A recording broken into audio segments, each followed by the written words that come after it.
कौटिल्य, जिन्हें चाणक्य और विष्णुगुप्त के नाम से भी जानते हैं, 4वीं शताब्दी ईसा पूर्व, और रचनाकार थे अर्थशास्त्र के। बहुत से लोग अर्थशास्त्र को मतलब आज का इकोनॉमिक समझते हैं, जबकि वो अर्थशास्त्र में राजनीति की बात है, जियो पॉलिटिक्स, जियो स्ट्रेटजी की बात है, सेना और सेनांग और विदेश नीति की बात है। तो उन्होंने ये सारी बातें अपने अर्थशास्त्र में वर्णित की। तत्कालीन समय की क्या बातें थी उनको उन्होंने लिपिबद्ध किया, और आज भी वो समीचीन है और प्रासंगिक हैं। आज मैं पढ़ रहा था, 2-3 बातें मुझे बहुत टच की, कि जो उन्होंने राज्य का सप्तांग सिद्धांत बनाया, कि राज्य के जैसे स्वामी, अमात्य, जनपद, दुर्ग, कोष, दंड, इन सब की बात उन्होंने की, कि एक मनुष्य है जिसके अंग हैं, उसी तरह एक राज्य है उसके अंग हैं। स्वामी मतलब राजा, अमात्य मतलब मंत्री, तमाम उसमें उदाहरण थे और बहुत ही शानदार लगा। जो विशेष बात थी उन्होंने उस समय कही कि युद्ध नीति अनित से परे है। और आधुनिक समय के विचारकों में, सैन्य विचारकों में मैकियावेली भी ठीक इसी बात को कहता है। तो हमें बहुत जगह मिलता है कि चाणक्य भारत के मैकियावेली हैं, जबकि मैं बोलना चाहता हूं कि मैकियावेली पश्चिम का चाणक्य है, निश्चित तौर पे, क्योंकि मैकियावेली बाद के समय का है और चाणक्य ईसा पूर्व के हैं। तो ये कहना ज़्यादा ठीक लगेगा। और उन्होंने एक बात और लिखी थी जो बहुत आधुनिक बातें लगी हैं, कि युद्ध मनोवैज्ञानिक होते हैं। मनोवैज्ञानिक युद्ध, साइकोलॉजिकल वार, इंफॉर्मेशन वार की बात जो अब चल रही है, उन्होंने लिखा। और उन्होंने लिखा है कि युद्ध में उत्साह, उमंग, हर्ष, मानसिक परिस्थितियों का बहुत बड़ी भूमिका होती है।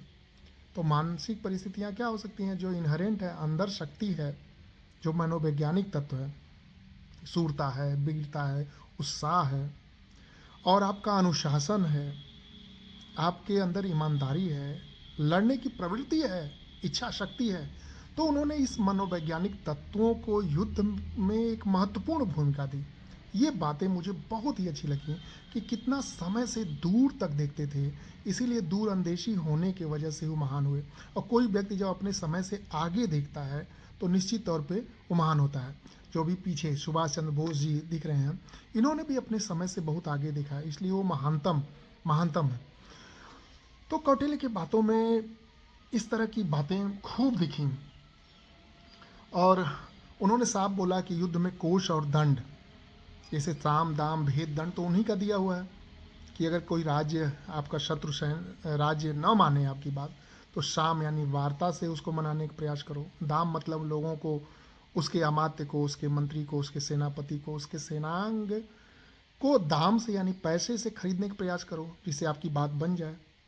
उससे भी ना बात बने तो भेद डालो, वहाँ का भेद डाला जाए, चाहे जाति, धर्म, पंथ, मजहब, संप्रदाय की वजह से, या भाषा की वजह से, ओरिजिन की वजह से, रेस की वजह से भेद डालो। किसी प्रकार से भेदभाव करो कि वो लोग आपकी तरफ उन्मुख हो जाएं, या राजा के पास ऐसी बातें पहुंचाएं जो आपकी इच्छित हों, आपकी इच्छा के अनुरूप हों।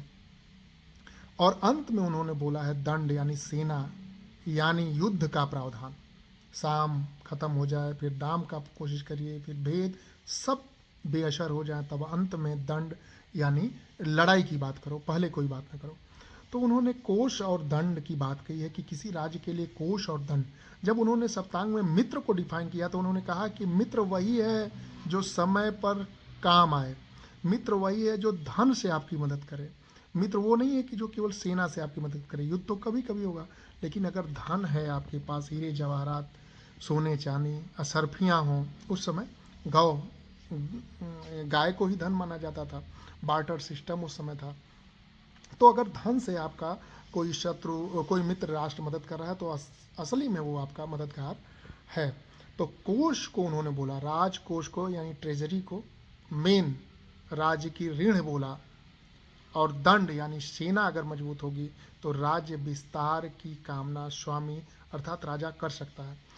और उन्होंने तमाम विदेश नीति का खटगुण सिद्धांत भी बताया, जिसको मैं कभी फिर बताता हूँ या अगली वीडियो में बताने का प्रयास करता हूँ, कि विदेश नीति का जो उन्होंने मित्र अमित्र की बात की, बिजुगिशु की बात की, वो बातें कितनी समीचीन हैं, कितनी प्रासंगिक हैं, कितनी रिलेवेंट हैं, यानी वो बातें ज़रूर होनी चाहिए। और अगली वीडियो में कोशिश करता हूँ कि कौटिल्य के युद्ध दर्शन और कौटिल्य के विदेश नीति को और अच्छे से पढ़ सकूँ और अच्छे से अपनी बात आप लोगों तक पहुँचा सकूँ।